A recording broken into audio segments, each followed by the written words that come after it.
Okay, so for this week's Prueism, I've done a Dear Hollywood letter.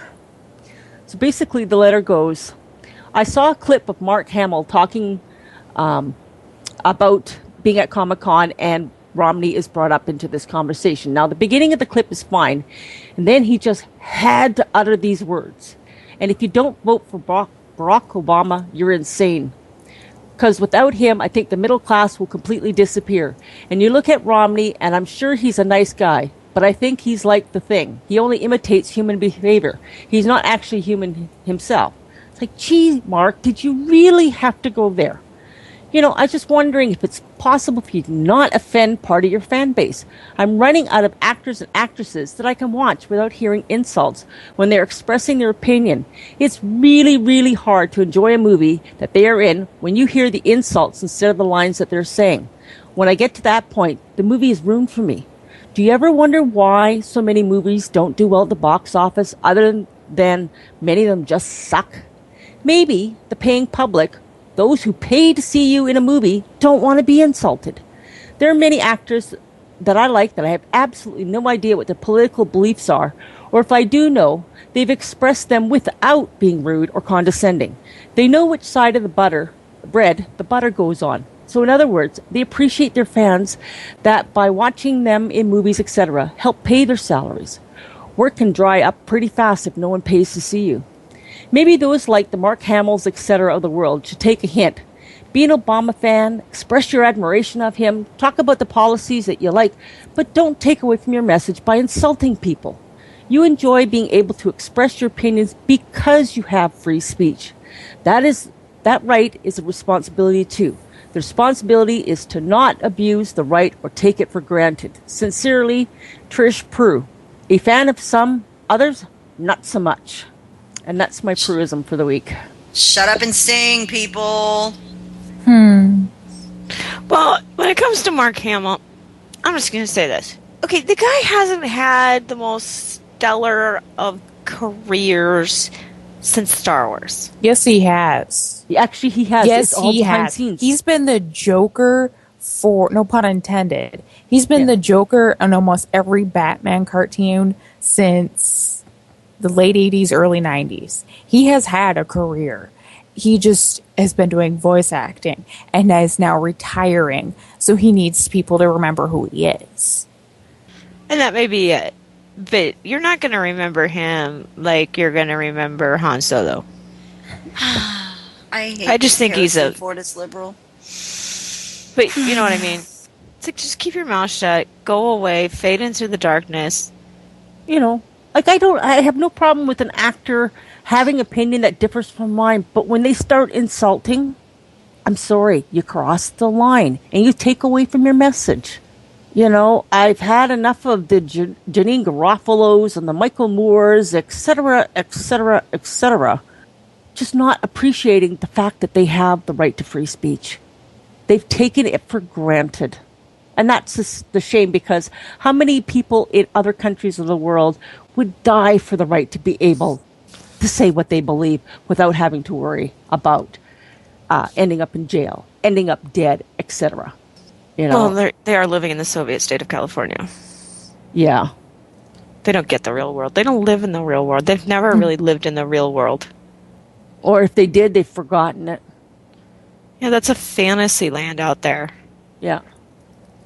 Well, and it does warp them, I'm sure, to have, you know, all these people, you know, worshiping them and following them around with cameras and asking them for their autographs in random places. I mean, yeah, that's got to be a little disturbing, but at the same time, you know, it shouldn't make you be less respectful of other people's opinions and that yours is the only one that matters.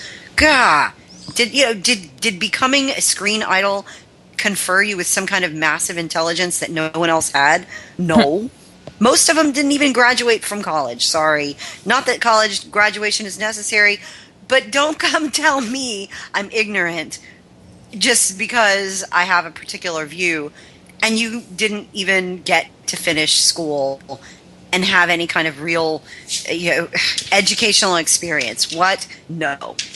I'm sorry. To me, when your resume says voice of the Joker on Batman, Luke Lots of Skywalker, 1976. He's done a lot of other voice acting too. It's just it's a nerd thing, straight up. It's a very nerdy thing, and unless, because I can understand how you don't know him as just Luke Skywalker, and that makes perfect sense, and that's fine.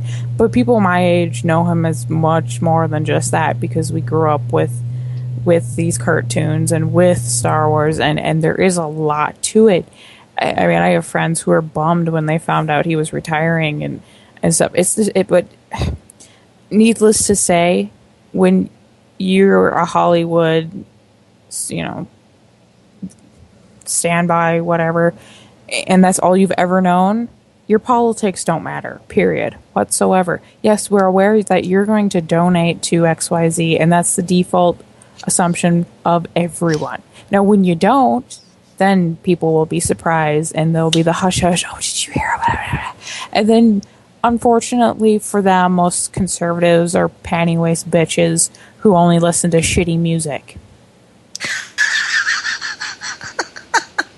Well, what I was going to say, when that's your resume, I'm probably not going to be listening to you about matters of the deficit or foreign policy, because you were the Joker does not give you credence, over somebody else. Right. It does. Being in Hollywood doesn't give them anyone extra credence for anything. Period. They somehow seem to think that it does. I know, and it's relentless. Look at me. I was Luke Skywalker. You need to listen to me because I know about the Force. I really don't give a crap. He's not a Buddhist. He's like a Jack Buddhist or whatever you want to call it. I might listen to him on... No, really nothing. I got nothing.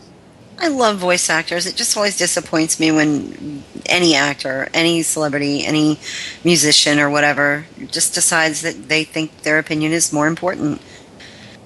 But they're given a platform that the average person doesn't have. Mm-hmm. So when they say something, it goes up on the different sites, so a lot of people are hearing it. Where, for most people, they don't have that, so they're basically abusing a gift. They are. And I look at people like, when Angelina Jolie is telling me I need to give more money to the poor, and you're standing there doing it in a $60,000 dress. Yeah. Yeah, I'm probably going to punch you in the neck if I were to see you in person. Just for being stupid. Yeah. It's just like, and the thing I'm waiting to hear is for the first actor or actress to sit there and actually say, I actually put extra income tax. I paid extra income tax to help cover for educational purposes or for the deficit. Not going to happen. They have no problems telling people that they need to spend their money, but they don't, they don't put their money where their mouth is. No. And how many of them, outside of a limited few, are complaining, about the environment and driving their gigantic SUVs, living in their 6,500 square foot houses with their two built-in pools? They're 5 houses that big, one of which they claim as residency because it is an estate with the lowest taxes. Yeah. Mm-hmm. Great people, aren't they? Yeah. Oh, yeah. Well, John Lovitz sure punched them in the face when they were talking about taking his money. We'll have to talk about that rant another day, but yes. Yeah. Mm-hmm. I like him. It's the hypocrisy of Hollywood. Do as I say, not as I do. Indeed. But then again, those idiots took away barbecue grills, so I got no respect for any of them. Sorry. You can't even get good barbecue in California. It's not a state to be respected. No. Meat plus fire, it's a good thing. Mm-hmm. Oh, yeah. Even certain veggies and fire is a good thing. I love corn done on a barbecue. It's awesome. Onions. Oh, now I'm hungry. Thanks. Yeah.